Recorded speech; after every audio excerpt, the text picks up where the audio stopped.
Okay. Hi, everyone. So, ladies and gentlemen, we are here with a very special guest. This is McEnteggart. You want to tell him just a little bit about yourself? I served on the ship from November 5th, 1985 through December 18th, 1989. 49 and a half months. I was in Auxiliary Division, which we called A-Gang. I was a firefighter. I was on the Accident and Incident Team. And I was a top watch in one of our main spaces, Forward Auxiliary Machinery Room. I came on board when I was 20. I left when I was 24 years old. Nice. And so you've done a whole lot aboard this ship. Yes. So why don't we go back to the very beginning? How did you wind up in the Navy? How did I wind up? A friend of mine joined the Navy. He was older than me. We were still in high school. He got out and he went in the Navy and he came back with a cruise jacket. And I was just impressed with that. So I'm like, I got to get one of those cruise jackets. So I joined the Navy. And today that cruise jacket's down on display in our museum. Nice. Well, awesome. And you've done this, that, pretty much all the other things aboard the ship. You've been on here for a long time. Yeah. So how did you wind up assigned to the Iowa? It just orders. Here's your orders. You're going to the Iowa. I'm like, what's that? I just was happy it was a cool name. Yeah. Because some of the names out there, like the Cow Pens or something, that wasn't going to impress my girlfriend. So if it's the name of a state, I'm like, great. What's BB mean? That means battleship. Great. What's a battleship? I didn't know. Wow. Then when I saw her, I was like, wow, that's beautiful. That's when you knew you lucked out, eh? Yeah. Pretty much. I didn't pick it. It picked me. So what were some of the things that you did aboard ship? I was assigned to the refrigeration. In A-Gang, we had 7 different work centers, and I was on the refrigeration work center first. We call it the reefer decks. And we took care of all the cooling and all the scuttlebutts and all the stuff like that because we had air conditioning. And so all, like our critical areas like CEC, Combat Information Center, our Combat Engagement Center, and then CIC, Combat Information Center, they had to be cool. Right. So we maintained that. But I was never really good at air conditioning. I just was learning it. But then they switched my work center down into one of the main spaces, which is called Forward Auxiliary Machinery Room. We called it Forward AMR, or just Forward. And that's where our distillation plant was. And we took seawater, and we made it into fresh water. And then we gave that fresh water, and we used that for potable water, showers, drinking, cooking. And then we used that so that that would be your fresh water. Then you need your feed water, and we sent that feed water, which was pure water. And we sent that to the boilers, and they heated it to steam, sent that steam into the engine room, and the engine room went through steam turbines, through reduction gears to the shaft, and spun the shaft. That's how the ship ran. Nice. Some people thought, just turn the ignition, and no, it doesn't work that way. If only it was that easy. It was a steamship, yes. Yep. So you were all the way down, right about... I was right next to Turret 2. Right next to Turret 2. If you go to Turret 2 and go straight down, that's Forward AMR, on the bottom of the ship. Right. So if you were to go down to the bottom of the ship in that space, Forward AMR, Turret 2 is right next to me. So here's... It was right about... Here? Yeah. Right about there. Yeah. I was down on the bottom. You could cut through the catacombs. Right. There's a space. There's a few doors, and you can cut through and come right up the bottom of Turret 2. Nice. Well, you were on the ship for a very, very long time. 49 and a half months. 49 and a half months. Because I re-enlisted once for 2 years, and then I extended twice. They liked you so much. They wanted. Well, we were out to sea, and I'm like, I'll stay. Then I get out. Then I get back out. It's like, well, I think I'll stay a little longer. Then my enlistment came up. Well, do you want to re-enlist? So I re-enlisted. Nice. But I wanted to stay on the Iowa. And then I decided when I was 24 and a half, it's like, well, maybe I'll go home. And I did. And I got a job, and I trained a lot of people on here. Right. One of them, which is David Canfield, who's now our vice president. And he found me in New York. Wow. And he goes, hey, you want to come out here? Guess what we got? And I did. Nice. And I came out, and then I went back home. And then I decided I was going to leave New York, and I did. And so I put off my stuff in storage and broke up with my girlfriend, put what I could in my truck, and drove across the country. Wow. Yeah. So, well, we're very glad to have you here because you're glad to have you here. You're very active aboard the ship. Obviously, you're in ops. They have you doing just about everything. I do speeches. Mm-hmm. I'll do ops. I'll do security if they need people doing security, and I'll do tours. Yeah. In fact, I love the little speech you give in that little room down by the or down before the galley. Oh, the IVA, where they handed you a tour of the superstructure. And like, I'm not an officer. I never went up there. Yeah. No, they were giving me. There was like, well, you're getting out of the Navy. Go to personnel office and grab your papers. And I'm like, I don't know where personnel is. I was never up here. Well, so it's Getcher's office now. No, Getcher's old office. Right. It's like just a meeting room now. I think it's got a nice table in there. Well, nice table makes it a good meeting room. I think Todd's in there. I don't know. Okay.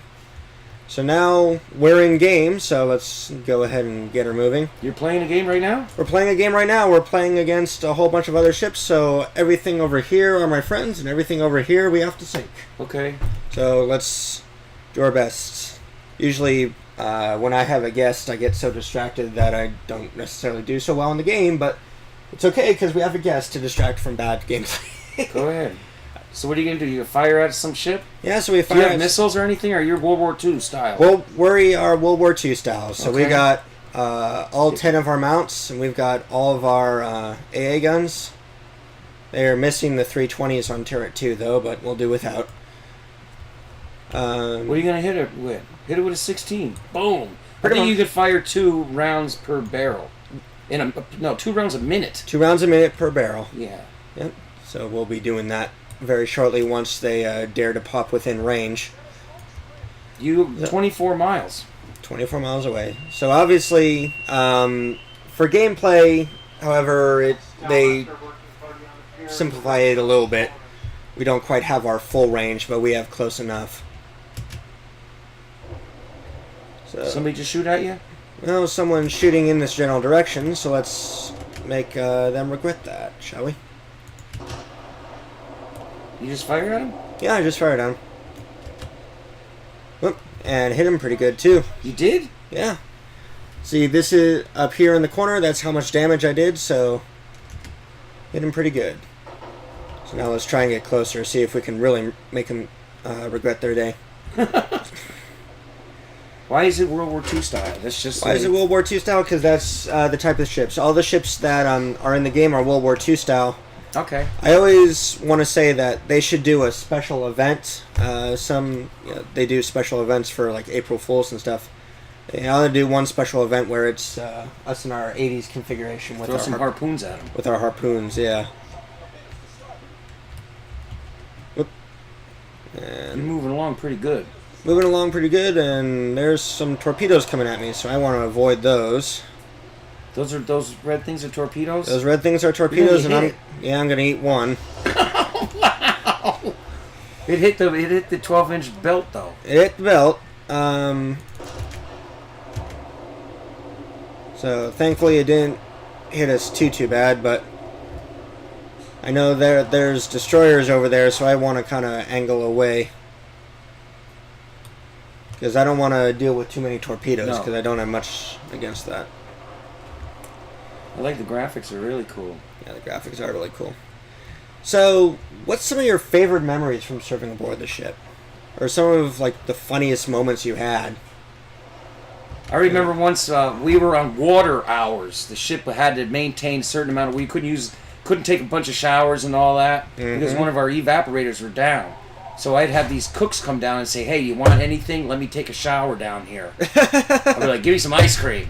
I got 3 5-gallon buckets Wow. of ice cream. Nice. So the whole wash team's down there sitting there eating ice cream. We ate so much ice cream.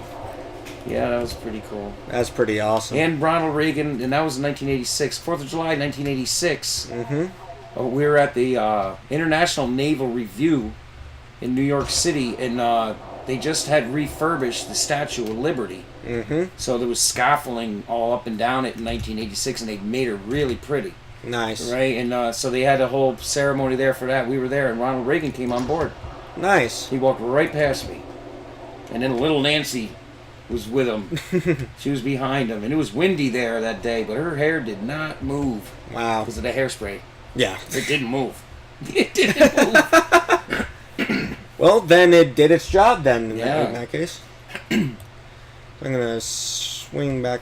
Well, actually, no, I'm not going to swing back around that way because there are torpedoes coming that way. So let's swing around the other way and avoid the torpedoes. So, obviously, we have a very large day coming up. Tomorrow. Yeah. Yeah. For those who may not know, April 19th, 1989 was really the worst day in this ship's history, probably. Yes, it was. And you were there that day. Yeah, I was a firefighter. What happened was we had an open breech explosion in the center gun in turret 2. Mm-hmm. There was 47 guys in the turret. They all died. Because it blew. The breech was open, and it was an accident. We believe it got over-rammed. When you put there's two ways to ram projectile and powder. Projectile is a huge bullet. Weighs anywhere between 1,900 pounds and 2,700 pounds. And the powder bags, the old musket style, the powder bags were 110 pounds apiece. So you'd first ram up the projectile, which came from the lower level, up to the turret through an elevator, and then it would flip over on its side, and then the rammer man would ram that in there fast because it was so heavy. Mm-hmm. And then using the same rammer, you got to put bags in it now. So I don't think the man made a mistake. My guess is, because all the witnesses are dead, and from the feedback that I've gotten over the years through people who are experts in this stuff, thought that maybe it had gotten stuck when they were slowly ramming. So you ram fast a projectile because of the weight, then you slowly ram in your bags, and then you close your breech, and then you fire your gun.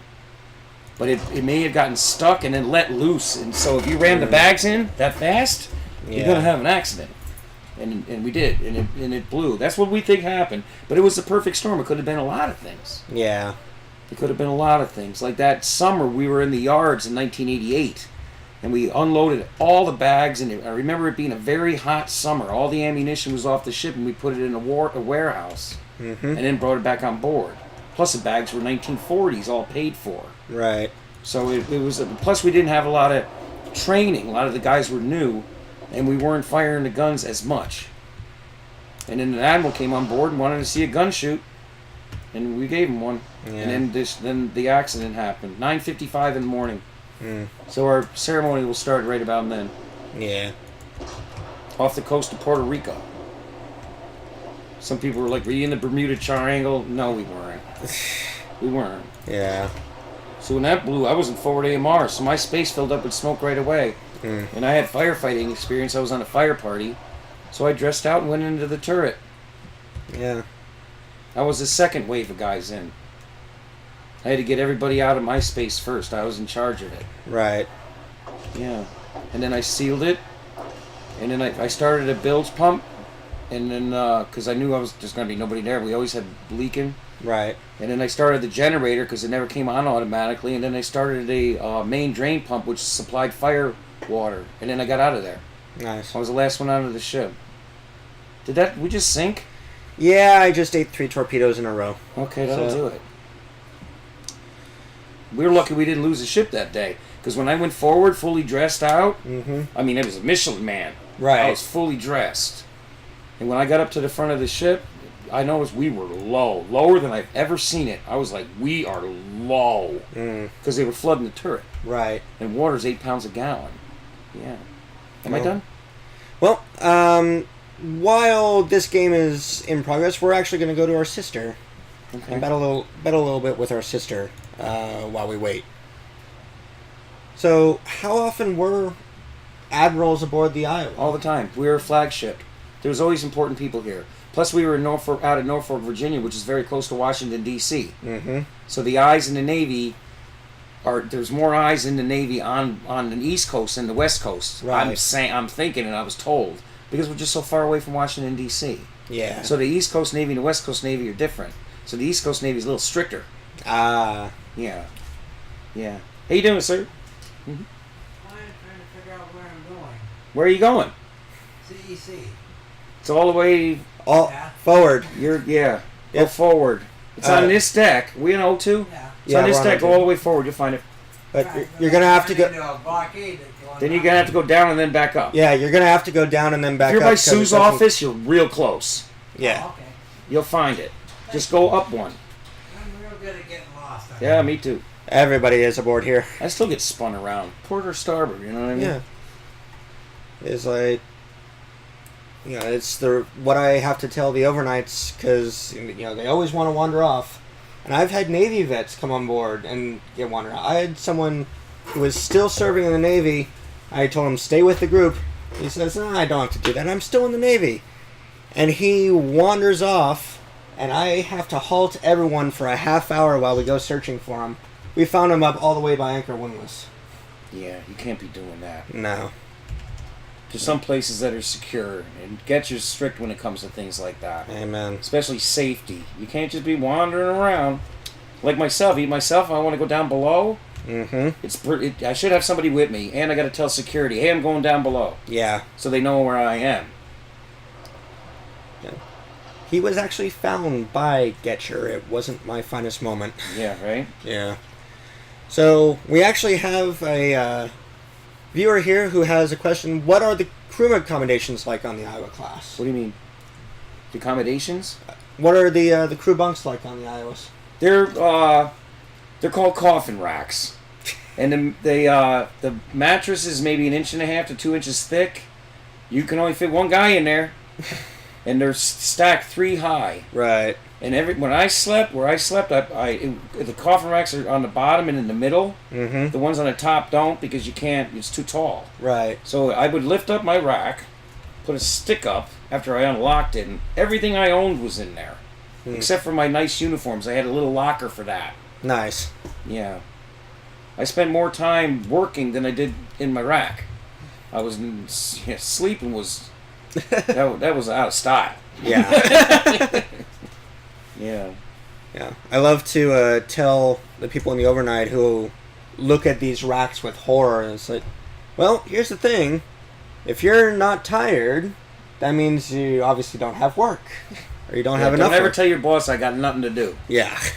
They That will not go over well. They will find things. They will find things. So here we are in our sister ship, the Mighty Mo, heading out. Hopefully we'll do a little bit better than we did last time. Well, you were busy talking too. Yeah, we're busy talking too. And I can see Danny in the chat here. He's posting the links to... Oh, hey, we're on fire. So we'll let the guys put that up. Danny's posting the links to our Facebook page as well as our YouTube channel. That's where we put all the interviews all this after we're done so that people can go on and see them. Oh, they're chatting. Cool. Yeah. Yeah, you're popular. If it was just me here, no one would be watching because I'm boring and no one wants to talk to me. You got yours on? Who's he looking for? He's looking, or the guy's looking for Ken. Oh. Yeah. There's a destroyer over there. Let's see if we can tag him. We did once. And there's a whole bunch of paint over there that I want nothing to do with. So let's... How do you win this game? Well, not dying is always helpful, so I've been told.